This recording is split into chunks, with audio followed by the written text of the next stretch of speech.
yours, Luis. Go for it. Great, thank you, Peter. Now the expectations are very high. I'm really glad it's been recorded what Peter said, because then I can look at it again and again, and it's going to be fun, I hope. Yeah, I'm really glad to be here and to be with you and to tell about Fanzingo. Peter was one of my journalist teachers, and a very good one, and probably it's because of him that I'm here right now, actually, to be honest. So what I did after the university, when I met Peter, I actually worked as a radio journalist at the Swedish Broadcasting. Worked a lot with politicians and stuff like that, like at the P1, the Swedish Broadcasting radio. And before that, before that, I worked as a sexuality educator. It's in English, I guess, sexualupplysare in Swedish. So this is my background. Anyways, so that's about me. I'm gonna tell you about Fanzingo, and you're gonna also see a film that some young people made at Fanzingo. So yes, I'm gonna do this like in 15-20 minutes, and then I'm really glad to discuss with you and to hear what you have to say and what your opinions are. So yeah, let's do it. I have two different. I'm gonna share the screen now, so you know. So. Let's see. Yep. So Fanzingo, it's as you have seen, maybe as you heard, it's like a media house since 2005. It says there. It's our organization started at that time, and this was our old, you could say, old logo. And I wanted to start with this because that was the start. And you can see what it says: the power of youth, power of stories, power of media. So it's all, everything started actually by two other people who were working at Swedish radio, Swedish television, I'm sorry, and UR, which is also a broadcasting which works with television and radio in Sweden.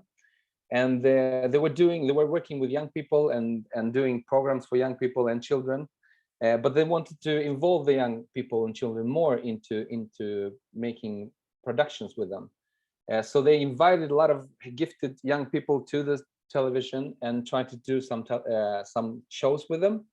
And after a while, they kind of noticed that the shows were kind of the same as they did with the older people at the Swedish television.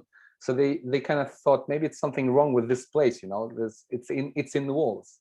So what they did was that they just took a possibility to come to the municipality where I work right now, which is in Botkyrka. It's southern parts of Stockholm, and there was the place there, a house where they started making productions with young people. So this is how it started back in 2002, actually, before this organization was formed. So yeah, and the question was how to break inside. For us, was like how to break inside with the stories that we made outside the Swedish television, inside the television again, because it was actually a problem after a while. It's a very narrow needle's eye to get into, and yeah, it's kind of symbolic. You can see a man with gray hair passing through.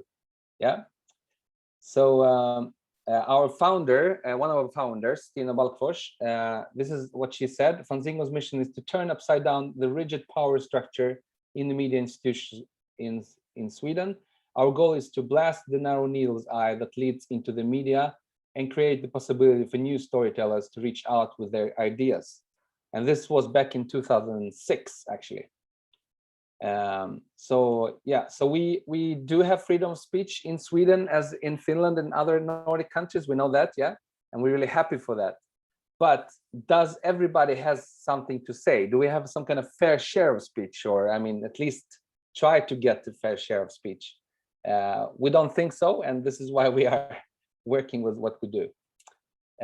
So this is Alby, where we at, and yeah, so we are a media house for young people and also other underrepresented people in the media, in the mainstream media. And so it's not only young people that we work with. Usually in the media at that time, you could see this really a known journalist, Jan Josefsson. He comes from outside and tells about the people and the area where we live in, which is a low-income area. I would say vast majority of people, like 80 to 90%, come from outside Europe. Like they have roots outside Europe, yeah. But then it's Jan Josefsson who tells the stories. Again, this is back in 2006, 2007, you could say. So it was kind of usual image at that time, and I guess it still is a kind of usual image today in the Swedish television and Swedish broadcasting. And here we have two people from Fittja and Alby, and this image is not that usual to see in the mainstream media in Sweden. So what do we have? We have a media house. We have an open media lab to get people, young people mostly, and yeah. It's a large proportion of negative media coverage usually. We have also radio and film with the people that speak openly about mental health issues. We have a new project, you could say, which is called Young Correspondents. I'm gonna tell you about. We also started a Radio Free. It's like Sweden's first prison radio, and we are also a place for young people to make their first like freelance gigs and so on when they go through our process and our pedagogy.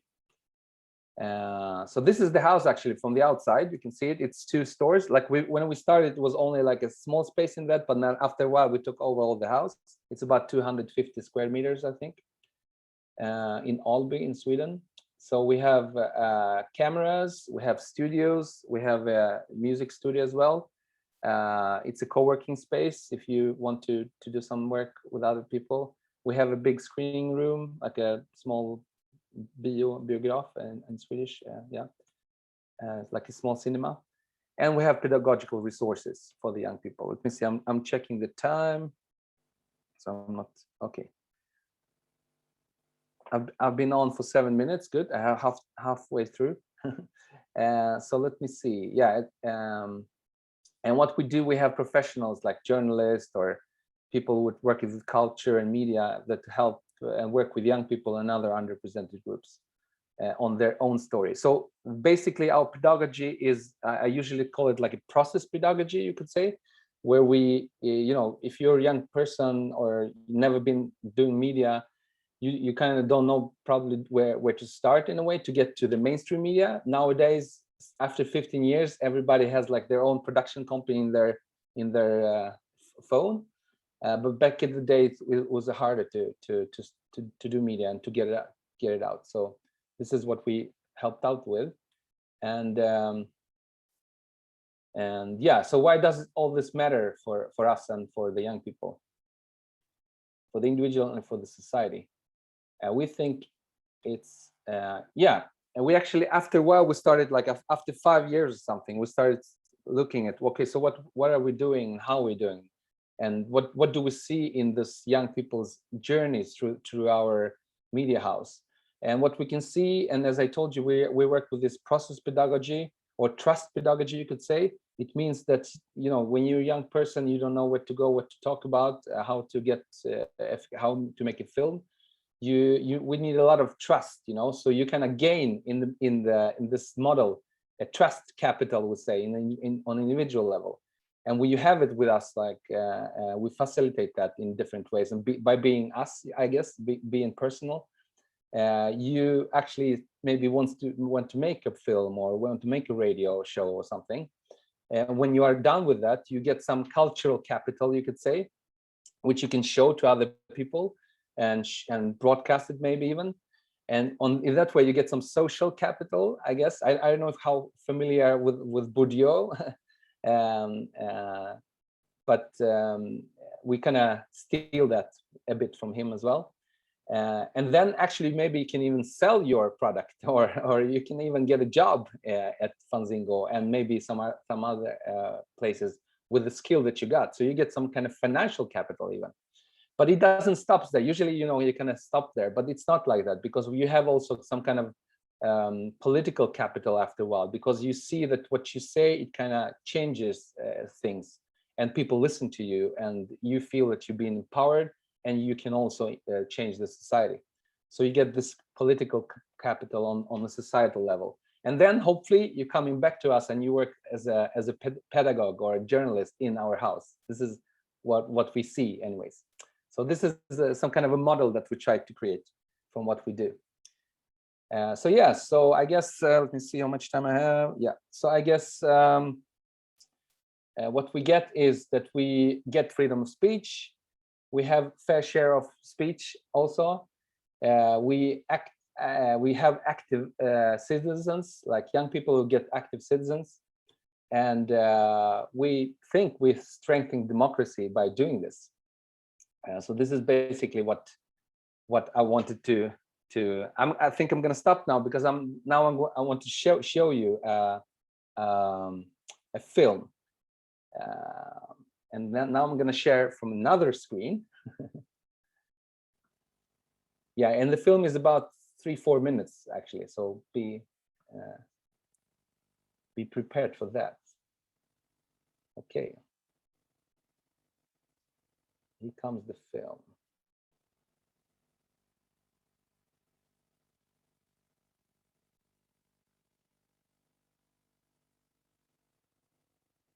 Vi vill alla tro på något.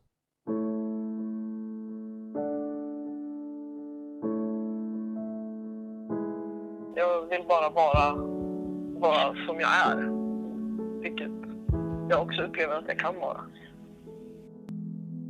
There is a very special feeling about like walking around the city and just seeing so many people being happy and being able to feel safe. Alla är mycket lyckligare och det är en viktig dag. Alla människor vill känna att de är hemma någonstans.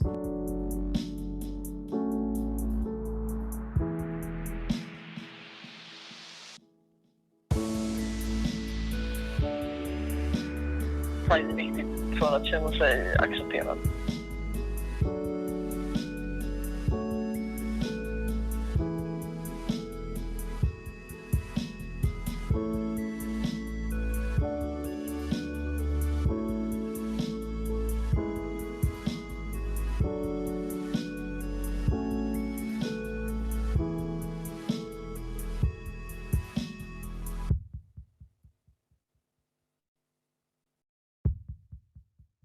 Vi bytte land ofrivilligt.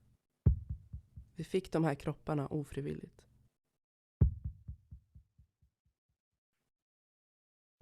Vi fick alla de där orden ofrivilligt. Och skaffa ett liv, ingen vill ha dig här. Ut härifrån, din lilla hora. Ut härifrån, jävla transa.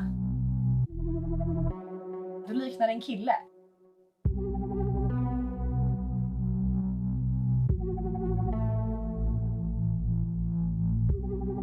Det är en vecka per år som jag känner mig accepterad.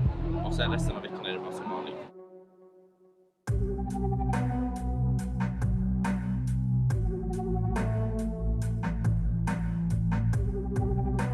Även om det är en firande så är det också typ av en påminnelse om allt svårt som hbtq-communityn har gått igenom. Man blir behandlad dåligt om man går ut på stan och håller en tjej i handen.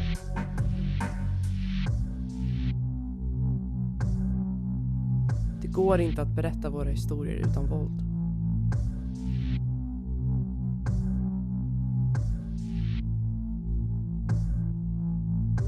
Vår historia och våra problem vi möter dagligen bara ses bort som någonting roligt att göra.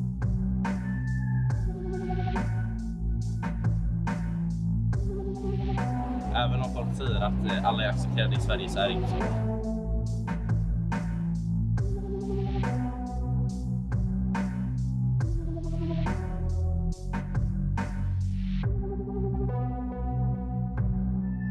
Vi håller varandras händer.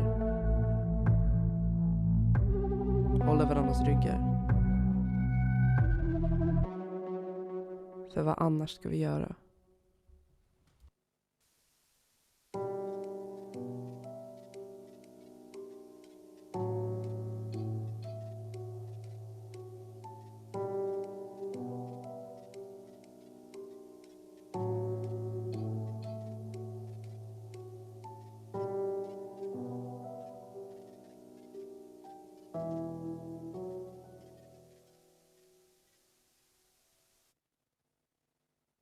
Yep, stopping there. Yeah, and as I think I actually have like a couple of more minutes. So I just want to tell you that one important thing is we try to focus on personal stories. So most of the stuff that we do are kind of based on personal stories in some ways, in some some kind of personal stories.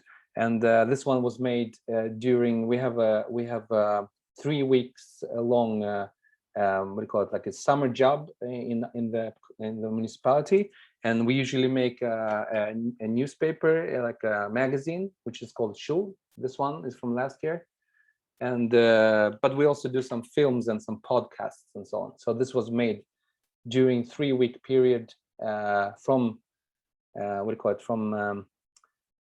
from a seed to a bond. Yeah. Yeah, I guess I'm gonna stop there because I would like to hear some questions from you. So thank you very much. The floor is yours. If you have a question, please ask.